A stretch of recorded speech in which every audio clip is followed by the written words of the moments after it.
Shalom saudara, di dalam Alkitab Allah berkali-kali melakukan mujizat yang dahsyat. Bangsa Israel pernah menyaksikan dan mengalami bagaimana terbelahnya laut dan berjalan di atas dasar laut yang kering. Namun sayangnya hal tersebut tidak membuat bangsa Israel benar-benar mempercayai Allah.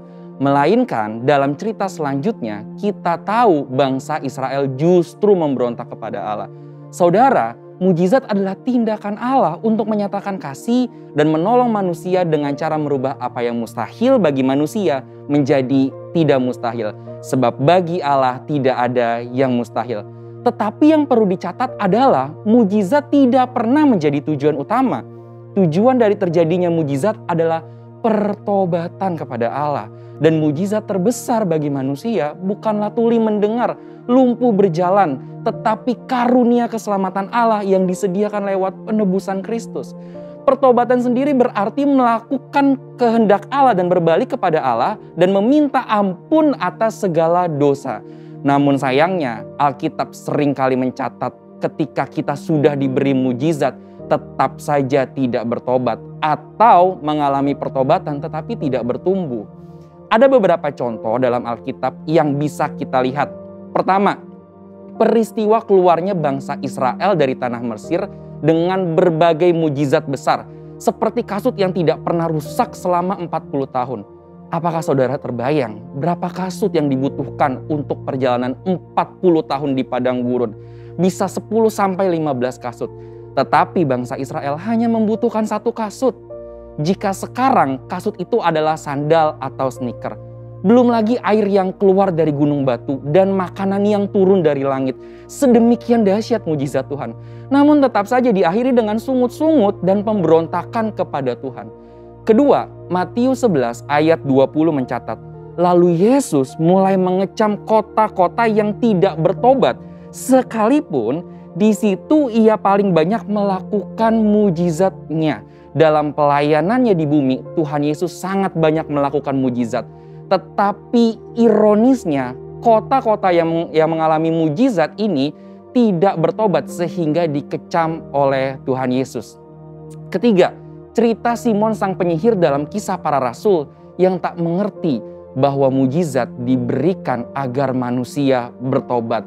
Dan rasanya hal-hal seperti ini terus berulang sampai hari ini. Meskipun ada banyak mujizat, tidak semua orang yang menerima mujizat melakukan pertobatan yang sejati. Lalu apa sebenarnya prinsip, tujuan, dan maksud mujizat yang Tuhan berikan kepada manusia? Yang pertama, mujizat membuka pintu pertobatan. Seperti yang dikatakan di awal, mujizat bukanlah tujuan akhir. Melainkan dari tujuan terjadinya mujizat adalah pertobatan kepada Allah. Oleh sebab itu, sia-sialah seseorang mendapatkan mujizat apabila tidak mengarahkan hidupnya kepada pengenalan akan Tuhan Yesus. Setelah mujizat terjadi, ada yang lebih penting dari mujizat itu sendiri, yaitu Tuhan Yesus. Dalam hal ini perlu ditekankan bahwa yang terpenting bukan hanya mengalami mujizatnya, tetapi kehidupan pertobatannya dan pengenalannya akan Tuhan Yesus setelah mendapatkan mujizat. Yang kedua, mujizat akan menunjukkan kuasa Tuhan atas hukum alam semesta. Prinsipnya adalah lewat mujizat kita tahu bahwa Allah berkuasa atas alam semesta. Dan segala makhluk di bawah kolong langit ini harus tunduk di dalam namanya. Yang ketiga, mujizat itu dalam rencana keselamatan. Mujizat dipakai Tuhan untuk menuntun orang masuk dalam rencana keselamatan Allah. Tuhan izinkan mujizat terjadi supaya orang yang mengalaminya juga mengalami kebangkitan iman. Tuhan tidak mau kita hanya terkagum akan mujizat yang Dia lakukan. Ibarat zaman sekarang, Tuhan tidak mau hanya mendapatkan likes yang banyak di sosial media. Tetapi yang Tuhan mau adalah ketika mujizat terjadi, mereka yang mengalaminya menjadi murid atau pengikut Tuhan Yesus yang setia. Yang akan tetap setia baik enak maupun tidak enak keadaannya.